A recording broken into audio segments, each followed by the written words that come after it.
ನೆರಳ ನೀಡೋ ಮರ ನಿಂದು ಕಾಲ ಮುಗಿದರು ನಿಲ್ಲದು ಅಧ್ಯಾಯ ಪುಣ್ಯಾತ್ಮ ಪುಣ್ಯಾತ್ಮ ನೀನಯ್ಯ ಪುಣ್ಯಾತ್ಮ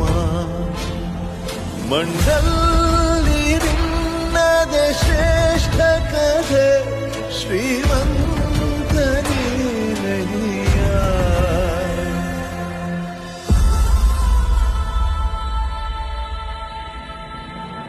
ನಿಂದು ತಾಯಿ ಗುಣ ತೀರೋದಿಲ್ಲ ಋಣ ನೀನು ನಮ್ಮ ಪಾಲಿಗೆ ಎಂದು ದೇವ್ರಯ್ಯ ತಾನು ನೋವಾಲುಂಗಿ ಜೀವ ನೀಡೋ ಮಗ ನಿನ್ನ ಪಡ್ಕೊಂಡಿದ್ದ